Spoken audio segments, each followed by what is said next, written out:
अनाथ बेटी। माधोपुर गांव में सावित्री अपनी बेटी अंजना के साथ रहती थी। सावित्री के पति का देहांत हो चुका था। सविता गांव के जमींदार के घर में काम करके घर का खर्च चलाती थी। वह अंजना को पढ़ा लिखा कर डॉक्टर बनाना चाहती थी, इसीलिए वह बहुत मेहनत से काम करती थी। एक दिन सावित्री ने अंजना से कहा, बेटी मैं काम पर जा रही हूँ। अंजना बाहर खेल रही थी।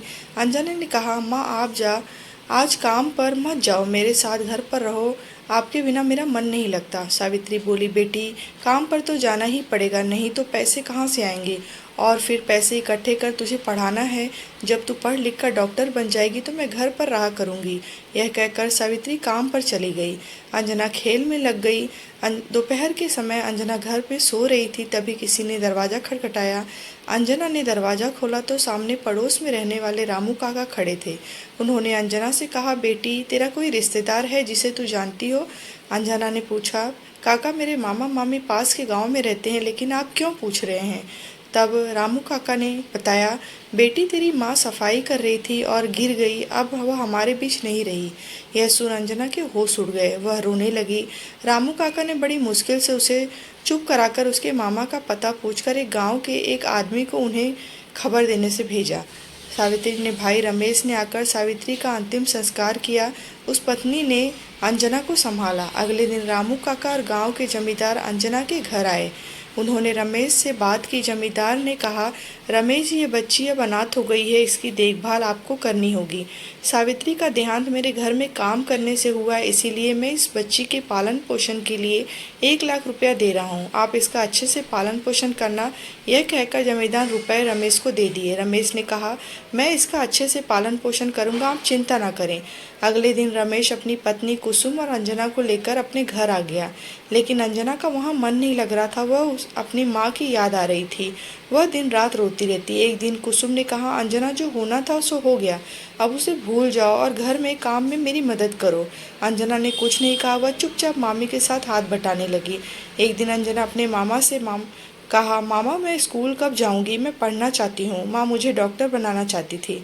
रमेश ये सुनकर गुस्से में बोला, हाँ हाँ, तेरी माँ ने तो बहुत पैसा छोड़ा है तेरे लिए, जो तुझे स्कूल भेजूँ। चुपचाप घर में रहना है तो रहो, नहीं वापस अपने गांव चली जाओ। रमेश और कुसुम अंजना के पैसे हड़प चुके थे।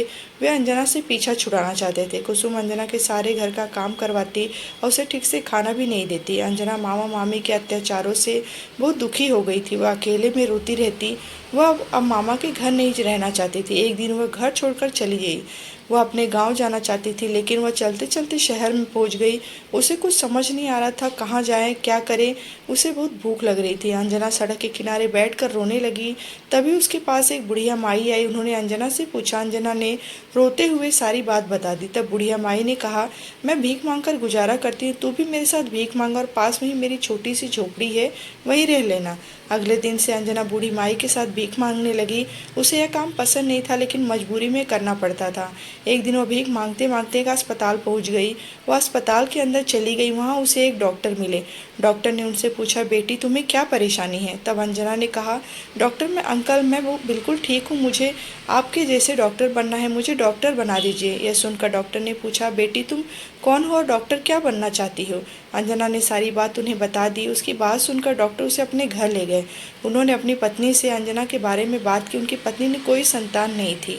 उन्होंने अंजना को अपने घर में रख लिया और उसे स्कूल भी भेजना शुरू कर दिया। धीरे धीरे समय बीत गया। अंजना बड़ी हो गई। एक दिन वह घर पहुंचे। उसके मम्मी पापा, आप कहाँ हो? डॉक्टर की पत्नी अंजना से पूछा, क्या बात है बेटी, तुम आज बहुत खुश नजर आ रही हो। अंजना ने उनके पैर छुए, कहा, माँ आज मैं डॉक्टर बन गई। यह आप दोनों के कारण हुआ है। आपने एक अनाथ भिखारिन को अपनी बेटी बना दिया। यह कहकर अंजना रोने लगी। डॉक्टर और उनकी पत्नी ने उसे चुप कराया। डॉक्टर ने उससे कहा, बेटी तुम डॉक्टर अपनी मेहनत से बनी हो, हमने कुछ नहीं किया। आज खुशी का दिन है, रोने का नहीं। यह कहकर उन्होंने अंजना को गले लगा लिया। अगले दिन से अंजना डॉक्टर बन गई, अस्पताल में काम करने लगी। कुछ दिनों बाद डॉक्टर और उनकी पत्नी ने अंजना की शादी करवा दी। अंजना की पति भी एक डॉक्टर था। इस तरह अंजना ने अनाथ होते हुए भी अपनी लगन और मेहनत से अपने माँ का सपना पूरा कर दिया।